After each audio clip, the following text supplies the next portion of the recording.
প্রথমবার প্লেনে যাওয়ার এক্সপিরিয়েন্স হলো আমার। তো কেমন আছো সবাই? তো দেখতে পাচ্ছ আমি এখন চলে এসেছি এয়ারপোর্টে। তো প্রথম থেকে শুরু করা যাক। তো সবাই ভালো আছো? আশা করি সবাই ভালো আছো।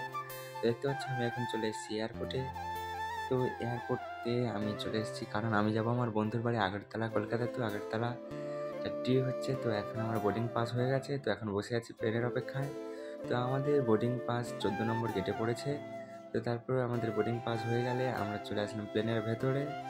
তো প্লেনের ভেতরে এসে আমাদের পড়েছে 12F তো এখন আমাদের প্লেনটা চলে আসলো রানওয়ের দিকে। তো এই উঠলো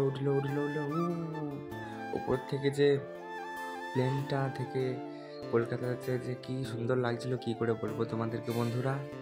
তো ওপর থেকে একটা আলাদাই ফিলিং। তো চোখের দেখা আর মোবাইলের দেখা দুটো আলাদা, কি করে বোঝাবো তোমাদের বুঝতে পারছি না। তো ওপর থেকে এই যে আকাশের উপরে উঠে আছি, মনে হয় আকাশের সমুদ্রের উপরে উঠে আছি। তো একটা আলাদাই ফিলিং। তো এই যে দেখতে পাচ্ছ, যেহেতু আমাদের প্লেনটা বাংলাদেশের উপর দিয়ে গেছে, তাই দেখতে পাচ্ছ এটা হচ্ছে পদ্মা নদী। কত বড় পদ্মা নদীটা দেখো। তো তারপর চলে আসলাম আমরা আমাদের গন্তব্যে। তো এক কথা, সবাই ঘুরতে বেরো, সময় থাকতে ঘুরে নাও বন্ধু, না হলে সময় চলে গেলে আর পাবে না। তারপরে আমরা এয়ারপোর্টের বাইরে চলে আসলাম। তো দেখা হচ্ছে পরের ভিডিওতে। তখন সবাই ভালো থেকো।